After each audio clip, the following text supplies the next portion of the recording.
So it's a nice dreary evening, and I decided I would change the transaxle oil in the 1445 since I've been putting it off since last fall. And now that I am using the 1445 to mow with, time to change the transaxle oil. I last changed transaxle oil back way in 2017, I believe. I believe it's a 500-hour service, and it's about 500 hours. Maybe it's a 400-hour service, and it's I want to say I've got 2,477 hours on it, something like that. But, you know, this is one of those questions that crosses your mind all the time. So I'm sitting here reading the manual because I got to remember how to change the thing, because the reason you need the manual on this is there are 3 bolts to change you have to drain from. But I'm sitting here trying to make a decision. So we have high guard. High guard is good from about negative, I believe the book says negative 18 right here. So to avoid damage if operating temperatures are below negative 18, 0 degrees Fahrenheit, you must use low viscosity high guard JD20D, or the transmission damage will occur. Or I could use regular high guard because I primarily use this machine to mow with, which the regular high guard range is somewhere from around, on this chart, it shows basically about negative 10 all the way up to 122 degrees. Whereas low viscosity goes down to negative 40 degrees Fahrenheit, which is the same as negative 40 degrees Celsius, all the way up to 86 degrees Fahrenheit. So obviously I do mow some days at above 86 degrees. It's not very often, but, sorry, the book's sliding down here. It is very often, but I think in this particular case, I am going to go with low viscosity high guard. I have both on hand, and I have a sufficient quantity in both. But since I do operate the machine in the winter, and I have operated it at about negative 20 before, particularly this is the machine normally my wife does snow removal with. And so basically, I think just for good measure, I will go ahead and put low viscosity high guard in it. Recognizing that perhaps the low viscosity high guard will wear out a little bit faster, or will not retain its properties as long because it will be hotter. So I'm going to go ahead and get busy on that. As I said, I'll get a work light set up underneath there. Basically, you just got to pull some drain covers or some drain plugs, and then we will let it drain for a little bit. And then we'll replace the filter, and we'll put our, I think it's 9.2 or 10.2 quarts of low viscosity high guard. So off we go on that. All right, so the easiest way to do this, I'm already out of breath and I haven't even started yet, is to put it on jack stands. And I've got sorry, I'm laying down on the ground here. I basically had to take the tires off so you can get the jack stands under here. That way you have enough room to get under here and work. Because frankly, it's a pain if you don't get it up off the ground. I mean, keep in mind that I have it up off the ground probably an additional 5 or 6 inches. I could really stand to go for more, but the way the floor is right now, the machine it's not too much out of level. So I'm not too concerned with leaving stuff in the transaxle. The first thing we need to do is attack that bolt right there.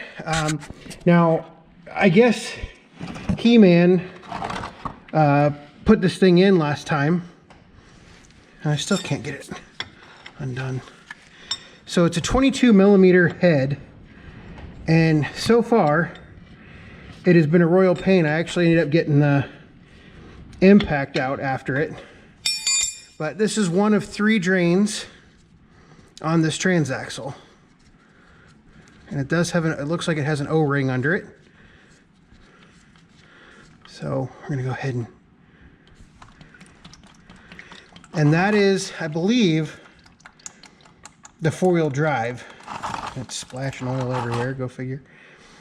That should be the 4-wheel drive plug, or the 4-wheel drive area. I will have to, oh, maybe not. I'm not sure what that is. We'll have to venture around a little bit. I'm going to clean this plug off and clean that drain area off real quick. Actually, I'll clean the plug off and then probably put the plug back in, and then clean that area off. I should have cleaned it off beforehand. But I'm going to let that drain for a few minutes, and I'm going to go ahead and put the plug back in. Simply because that seems to be, rather than let it sit here and drain on the floor, so I can move the pan over to the other side of the tractor. So I'm going to work on that, and when I get to the other side of the tractor, we'll remove the other plug for the upper part of the transaxle, and we will remove the lower plug from the transaxle, and then the filter.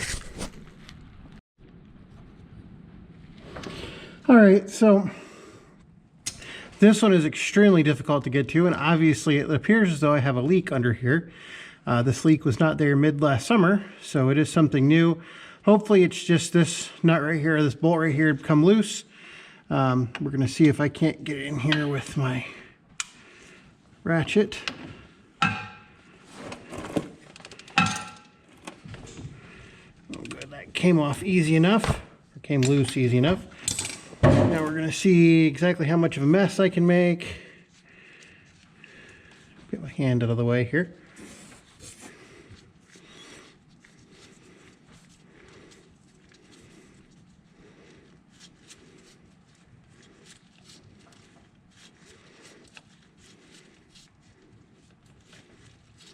Apparently this is the world's longest drain plug. There we go. All right. And I meant to mention it on the last side. There is a magnet on that plug, and there was very little shavings or anything else on the magnet, which certainly is always encouraging to see. So I think the next plug, and I don't know if you can see this, I think it's right there.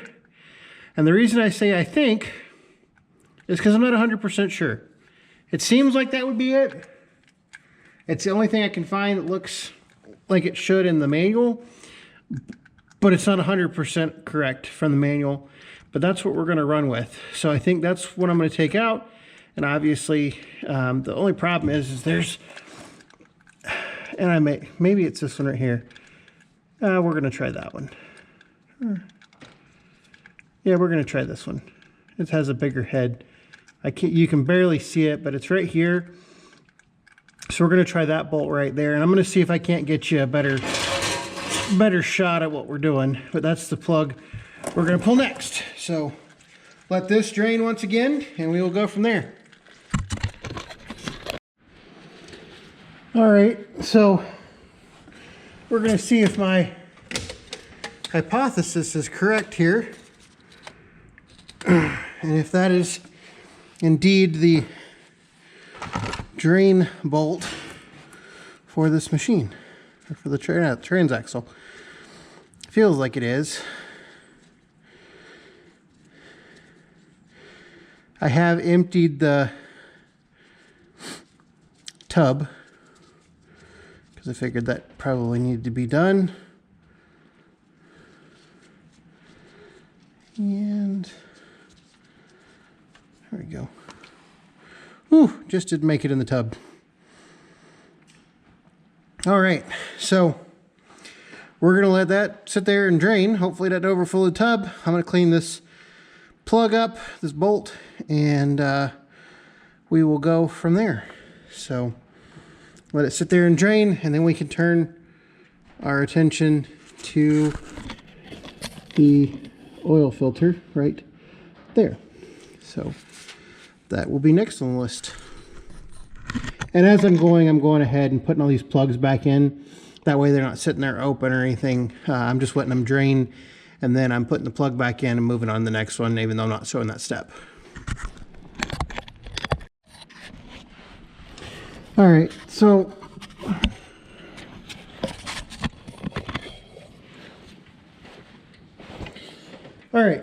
I'm gonna let this actually finish draining because it's kind of moving slow. We're gonna go ahead. I've got enough switched drain pans. We're just gonna go ahead and take this oil filter off. Going the wrong way there. And since this is an oil filter I put on, you notice how easy it is? How easy it came off compared to when I normally get stuff. And there's no apparent leaks from the oil filter, so that's good news. So we're gonna let it sit in here and drain a little bit. It's got all kinds of nasty crap around it.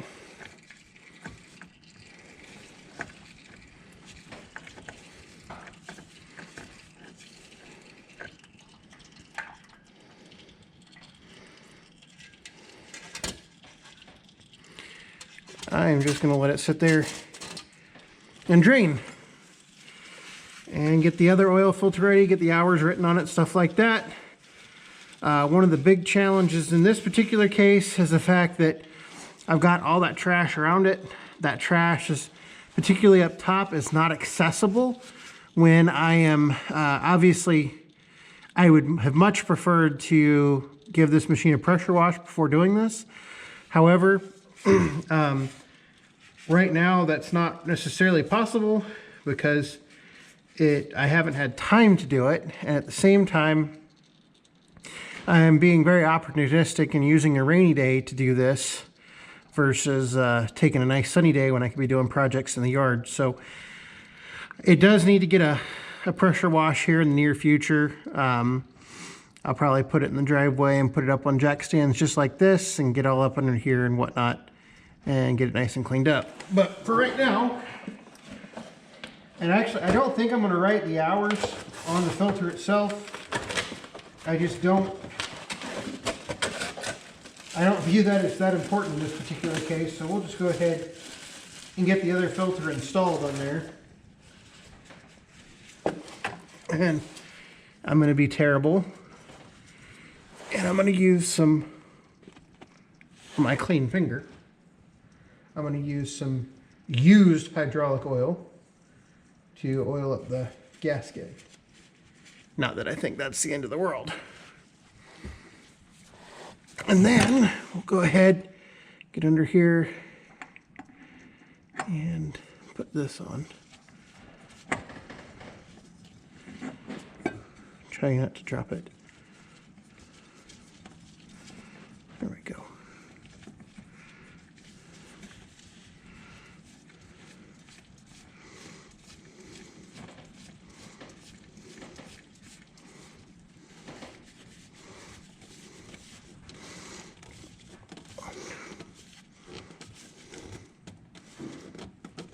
Okay.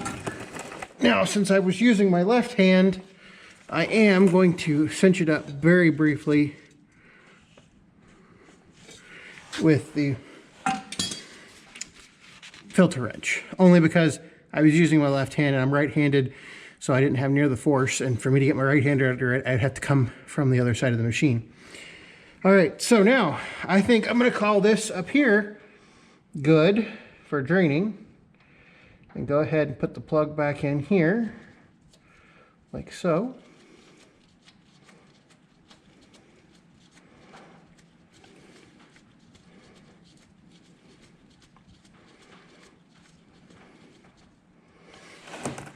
And then I'm going to go ahead and tighten that up. Unfortunately, the light is laying on the wrench, and the wrench is holding the camera up, or the ratchet. So I got to turn the camera, or I got to move the camera, which I'll just go ahead and turn it off. And what I'm going to do next, after I get that tight, I'm going to go ahead and take it off the jack stands, put the wheels back on, and then work on figuring out how I want to measure out 9.2 quarts. Because key thing here is you need to get pretty close to that because you have those voids. So this side and that other side that we drained that aren't going to have fluid in it to start with, it has to be pumped there. So I need to read the manual because I can't remember exactly how I do that. And we're going to go from there. So I'll come back once I have it back down on the ground.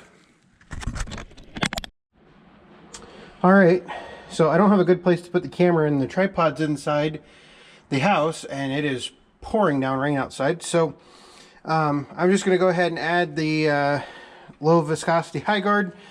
What I actually found is, I forgot I had this, this is just a gallon jug, and I'm just pumping it out of my 5-gallon bucket into my gallon jugs. And so 4 quarts a gallon, what I'll do is I'll probably add 8 quarts, and then I'll start the machine up, just circulate some of the fluid in there, get the cavities filled up, get the filter filled up, and then I'll add the additional 1.2 quarts. We just want to make sure that is indeed what we need. And according to the instruction manual, 4-wheel drive, 1445 takes 9.2 quarts. So that's what we're going to work on. I'm going to go ahead and get this thing filled up, and then once I get the 8 quarts in there, I may take a video of me starting it up, getting all the air out of the lines and everything, and we will go from there. All right, well, didn't exactly work as planned. I should have stopped at 7 quarts instead of 8. When I got to 8 quarts, it started flowing out the the dipstick hole. So made a mess on top of the transaxle, but we'll get that when we clean up the machine here in the next couple weeks when I pressure wash it, as I was talking about earlier. But let's go ahead and crank it up. I think I'm just going to put you up here. See if the camera will stay there. Yep.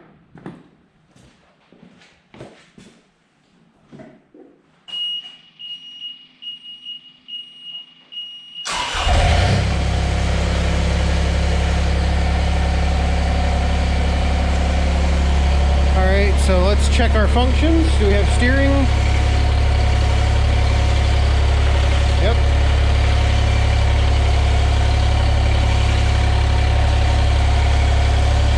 We have steering. Go ahead and put our front attachments in float, push them down.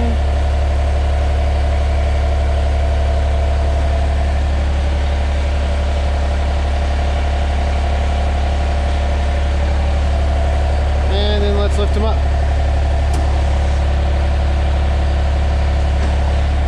Yep. Okay. Only thing we got left to test is we got to drive it, but unfortunately, if you can see the edge of the shop over there, it's all wet outside. I don't want to drag a whole bunch of mud in here. So I think we are going to call it good. And just as a double check, let's see exactly how many hours are on it. It says, oh, 2,460.8. So 2,460.8 is when I replaced it, and I did look, and if you look right here at 400 hours, right across here, change transaxle oil and filter, that's 400 hours. So I'm not too far off. And then let's go ahead and just wipe this off here, make it look good for everybody. The problem is you get the deck drive shaft gets to spinning in here and you can't see anything. Not the best place for a service minder. I wipe this off about twice a year to see where everything's at. Okay. The next thing we're going to need to do is the coolant. No. Change rear axle oil, 4-wheel drive. That is at 500 hours. So we'll need to do that here in about 40 hours or so, because I got it with 2,003 hours on it. So we weren't too far over on the transaxle change. It is a pain to do. I don't even know what time it is. Let me look at my phone real quick. I got out to the shop at 9 o'clock, and it is now 10:59, so it's taken me 2 hours to change transaxle oil in this thing. So, joy. Did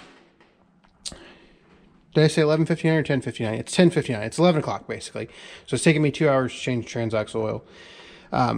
But it's done, and now the next project is to work on the 72-inch deck. We are going to, I recently picked up a 60-inch deck for the 1445 because I wanted the gearbox, and new gearboxes are about $1,300 or $1,100 or $1,300 depending on the gearbox that you need.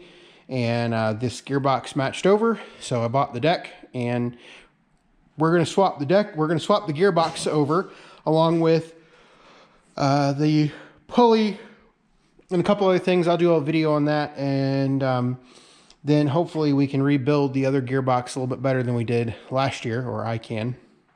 And so I think that's it for right now. If you have questions, comments, leave them below.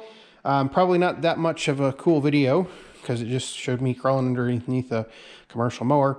But I can't say enough good things about how much this machine can mow in an hour. So thanks for watching.